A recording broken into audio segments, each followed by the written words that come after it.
Depan banyak sekali berkerumun jamaah NU dari Kabupaten Tulang Bawang Barat, dan banyak pula para pedagang yang berdatangan untuk menjajakan dagangannya di acara ini. Oke teman-teman, khususnya kepada kaum muslimin dan muslimat, dan pada umumnya jemaah NU yang ada di Kabupaten Tulang Bawang Barat ataupun sekitarnya, bahwasanya pada malam ini kita akan menyaksikan pengajian akbar yang digelar di Pondok Pesantren Darul Hidayah Al-Ansori atau sering disebut Darul Ulum Tubaba, Lampung, bersama Kiai Haji Muhammad Faiz Sukron Makmun MA dari Jakarta. Acara ini digelar dalam rangka memperingati halah tasyakur lil iktitam di Pondok Pesantren Darul Hidayah Al-Ansori atau disebut juga Darul Ulum. Sama-sama kita lihat antusias sekali para kaum muslimin dan muslimat, khususnya jemaah NU di Tulang Bawang Barat ini sudah berkumpul mengikuti acara pengajian akbar ini, teman-teman. Yuk kita sama-sama ke depan lebih mendekat biar kita bisa menyaksikan langsung situasi di atas panggung. Ini tanda-tandanya NU, walaupun nggak punya harta. Kalau ada orang ziarah makam aulia, selesai ziarah makamnya diusap-usap, itu biasanya orang NU, walaupun nggak punya ijazah MKNU dan PKBNU, ya. Tapi itu mesti orang NU. Orang NU itu percaya sama yang namanya karomah. Sayangnya kita ini lebih tertarik kepada karomah yang bersifat hissiyah, karomah yang kekagumannya itu sebatas terlihat oleh mata. Ya, ini biasanya nih kalau ada kiai nggak jumatan. Ini kiai khos, kiai mahrus. Kalau saya itu Pak Umar dianggap kiai biasa, karena kalau jumatan ada di Tubaba. Kalau kiai khos itu setiap Jumat hilang kiai mahrus. Muridnya tanya, mana Mbah Yai ini kok nggak kelihatan jumatan? Dijawab, jangan ngomongin Mbah Yai, bukan level kita. Beliau itu jumatannya di Mekah. Bener enggak? Bener enggak? Dan ini dari Suriah sampai Banser percaya. Dari Suriah sampai Banser dulu percaya. Kiai sholat Jumat di Mekah. Sekarang Ansor Fatayat punya handphone semua. Tahu perbedaan waktu. Kalau di sini azan zuhur, di Mekah itu masih duha. Kalau sekarang kiainya hilang jam 12, katanya Jumatan di Mekah, Mekah sengendi jari wong Jawa. Kenapa? Karena ilmu pengetahuan bilang jam 12 di Indonesia itu jam 8 di Mekah. Jadi kiai-kiai yang mau punya karomah Jumatan di Mekah itu mestinya hilangnya asar. Ini asal ada di pondok nerima tamu rokokan, katanya sudah Jumatan di Mekah. Kalau hilangnya asar, paham saya. Oh bener, kemana kiai? Kok ngaji alfiah libur kalau Jumat sore?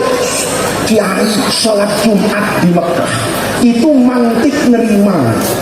Tapi kalau hilangnya zuhur, itu jangan-jangan bukan Jumatan di Mekah, makan ikan bakar di tulang bawang, kan begitu kan?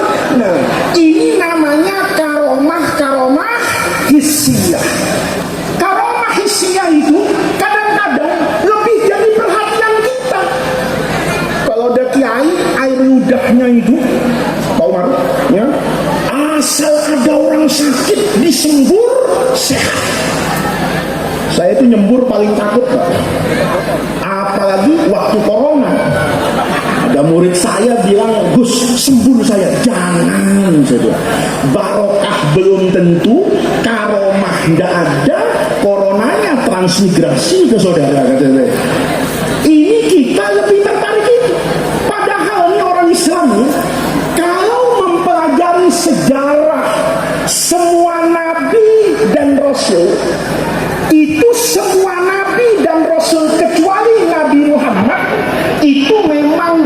dikasih mukjizat oleh Allah yang bersifat hissiyah, dipahami, dicerna oleh indera manusia.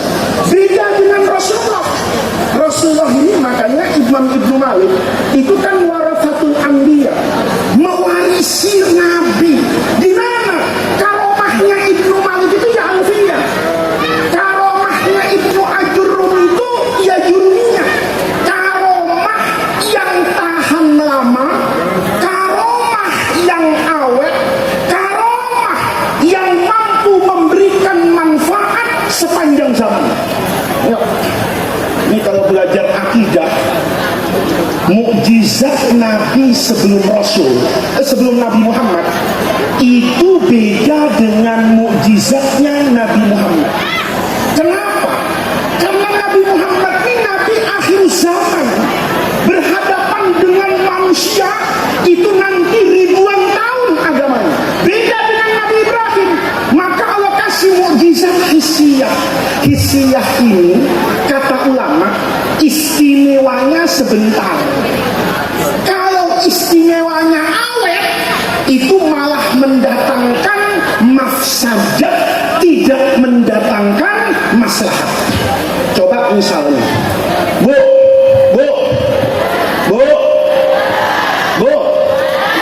Ibu kenal Nabi Ibrahim enggak? Bu, tahu Nabi Ibrahim enggak, Bu?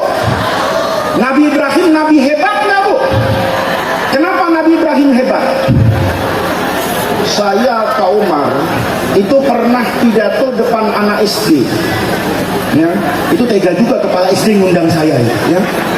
Begitu datang saya berhadapan dengan anak SD yang kecil-kecil itu kan. Saya baru mulai pidato minta ganti pempes jadi Nabi. Saya kaget. Tetanggaku siapa? Nabi Adam? Bukan, Pak. Nabi Hud? Bukan. Tetangga saya pemadam kebakaran. Saya pikir orang tahu semua lah. Pemadam kebakaran itu kalau mau memadamkan api itu kan pakai baju yang anti api. Saya pernah pegang helmnya, itu dari kaca tapi multiple. Itu helm saya pentungin pakai apa itu, pakai martil kayak mau maku. Saya pukul itu tidak pecah-pecah. Kata orang pukul aja Pak, sampai kiamat kurang semenit tidak pecah ini. Kenapa? Bahannya kuat. Apa yang ingin saya katakan? Lihat itu yang namanya mukjizat hissiyah. Orang dulu melihat Nabi Ibrahim tidak mempan dibakar mengatakan hebat. Tapi buat orang sekarang tidak mempan dibakar itu bukan sesuatu yang apa ini? Yang luar biasa. Itu mukjizat Nabi Ibrahim. Ayo ada lagi Nabi Soleh. Ini saya ingat Nabi Soleh karena Nabi Soleh itu secara pendidikan mirip dengan Pak Bupati, insinyur Pak Bupati. Cuman beliau ini insinyur teknik sipil. Nabi Soleh itu punya mukjizat, pinter gambar. Hebatnya lagi, kalau Nabi Soleh gambar, itu gambarnya dipegang jadi nyata. Seandainya ini ilmunya Nabi Soleh, kalau saya kan kita Kiai Makhrus Safarini, para ulama yang ada ini kan mewarisi ilmunya Nabi Muhammad. Quran, hadis, dari Quran jadi tajwid, dari Quran jadi tafsir misalnya, dari Quran misalnya jadi fikih, macam-macam. Itu ilmu kita. Seandainya ilmu Nabi Soleh yang diwariskan kepada kita para ulama, mungkin hidup hari ini jadi kacau. Ada santri dari Darul Hidayah. Ini saya maaf ya Mahrus, kebanyakan datang ke pesantren sampai lupa namanya. Ya, acaranya kembar dari ujung Jawa Timur kemarin itu, semuanya haflah akhir sana. Ya, mirip-mirip. Ada yang Darul Kolam, ada yang Darul ini. Jadi kadang-kadang takut lupa. Kalau ada santri di sini, jomblo, ya, kelamaan ngafal alfiyah sampai apa ini? Sampai lupa umur. Ya. Kemudian nyari perempuan untuk dijadikan istri. Kebetulan nasib perjodohannya nggak sebagus nasibnya menghafal alfiyah. Kalau disuruh ngafal alfiyah lancar, tapi disuruh cari istri sulitnya luar biasa. Kalau saya punya ilmu sederhana. Santri yang kayak gitu tuh saya panggil, kamu kenapa pusing? Saya enggak dapat istri, Gus. Kamu mau istri kayak apa? Nggak usah nyari di Lampung, nggak usah nyari di Jakarta, nggak usah nyari di Jawa Timur, cukup datang sama kiai, bawa kertas sama pensil. Begitu datang, ini kiai, kertasnya, ini pensilnya. Saya tanya, Anda kepengen punya istri yang casing tahun berapa? Mau produk lama, produk kuno, apa produk hari ini? Cerita. Saya mau istri, Gus, yang tinggi semampai. Semampai beneran. Kalau di Jakarta semampai itu kadang-kadang semeter nggak sampai, repot itu, pendek.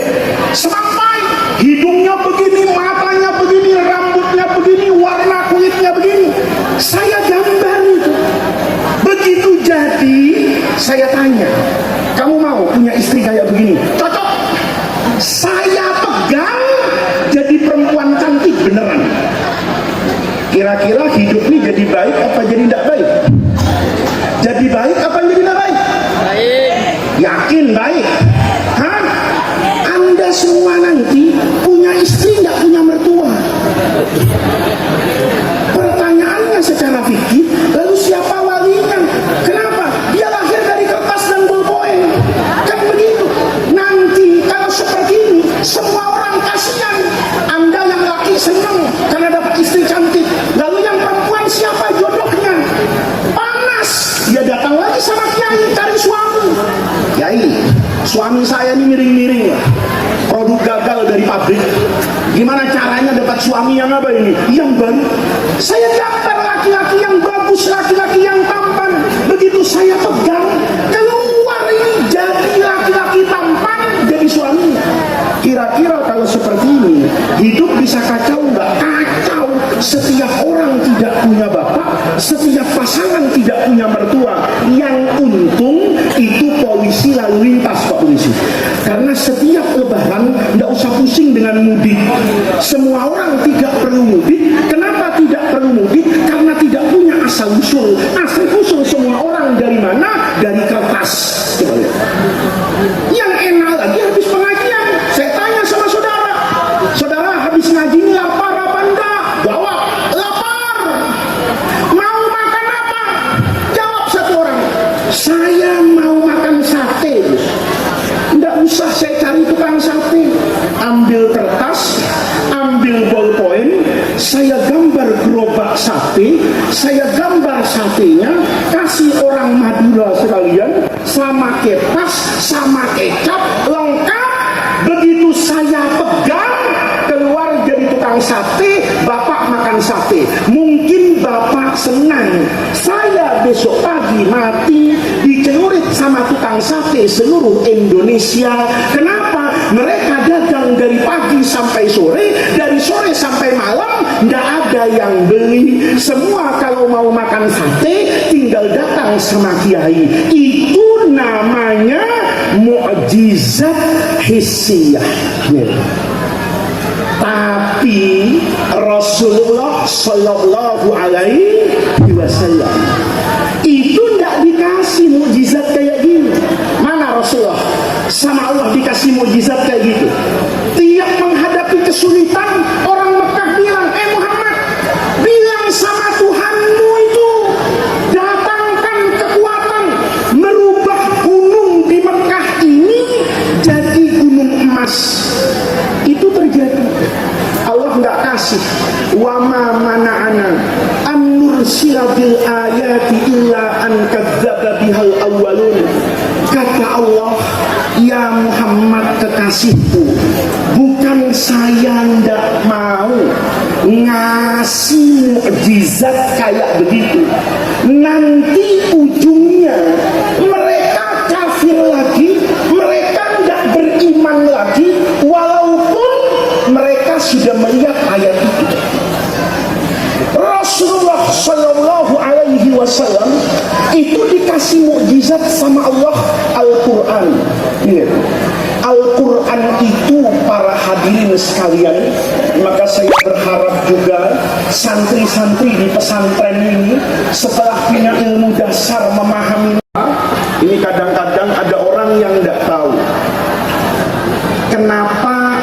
Rasulullah Shallallahu Alaihi Wasallam itu sama Allah dijadikan nabi yang buta huruf. Nih, Nabi Muhammad itu disebut bahkan dalam sholawat itu sebagai an-nabiyul ummi. Kita sering Allahumma sholli wa sallim ala hadzal nabiyil ummi.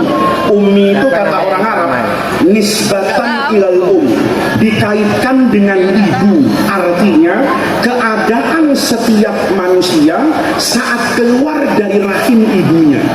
Kita semua sepintar apapun itu sekarang, dulu waktu masih bayi keluar dari rahim ibu tidak bisa apa-apa.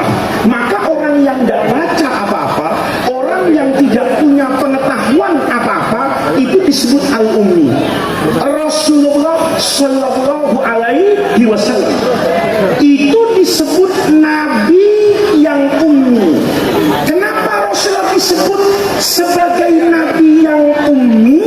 Supaya nanti para hadirin, kalau satu masa Al-Quran ini dipahami dengan menggunakan pengetahuan modern, dipahami dengan menggunakan ilmu hari ini, maka orang tidak ada yang mengatakan bahwa Al-Quran itu hasil karya Rasulullah, tetapi setiap orang pasti yakin bahwa apa yang ada di Quran itu datang dari Allah Subhanahu wa Ta'ala. Ini penting. Mukjizat Nabi itu, Quran dulu itu dipahami oleh orang jahiliyah itu dengan pemahaman yang sederhana. Misal contohnya, Quran itu hebat di masa Nabi. Selalu kehebatan Quran itu diukur dengan keindahan bahasanya. Bahasa indah Al-Quran itu tidak mungkin disaingi oleh orang Arab pada masa itu.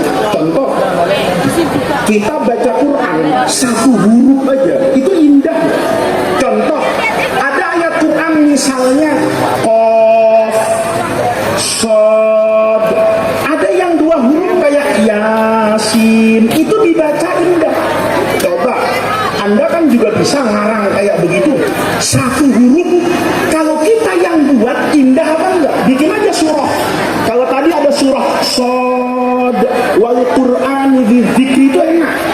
Misalnya Qaf, Yasin itu enak. Coba rubah.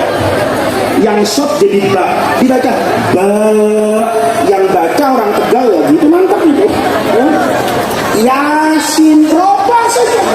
Jadi Yasin itu lagi indahnya. Pada masa itu orang sudah kagum dengan Quran. Apalagi sekarang yang paling penting bahwa Quran itu adalah mukjizat yang mampu mendatangkan hidayah sesuai dengan akal dan logika umat manusia sepanjang zaman. Satu contoh misalnya saja, ini di Prancis ada yang profesinya sebagai oceanografer. Itu orang yang ahli tentang alam bawah laut. Jadi kerjaan orang oceanografer itu kerjaan maka Bapak bisa lihat itu banyak orang rela mengorbankan uangnya supaya bisa menyelam di dalam apa ini. Di Prancis itu ada orang bisa menyelam.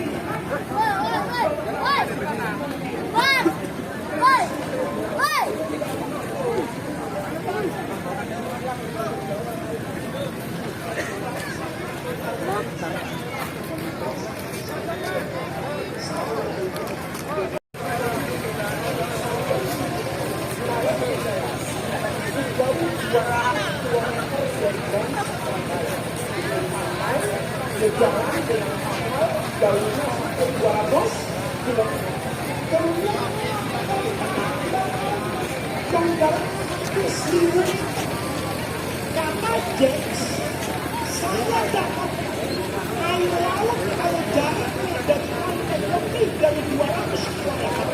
Dalam Oke teman-teman, kita telah bersama-sama mendengarkan tausiah dari Kiai Haji Muhammad Faiz Sukron Makmum MA. Semoga tayangan ini bisa bermanfaat buat Anda yang kebetulan tidak bisa hadir mengikuti acara pada hari ini. Kami segenap kru Lim Hoksim mohon undur diri dan mengucapkan banyak terima kasih kepada Anda yang telah mendukung channel ini. Jumpa lagi di lain kesempatan, semoga kalian sehat dan sukses selalu.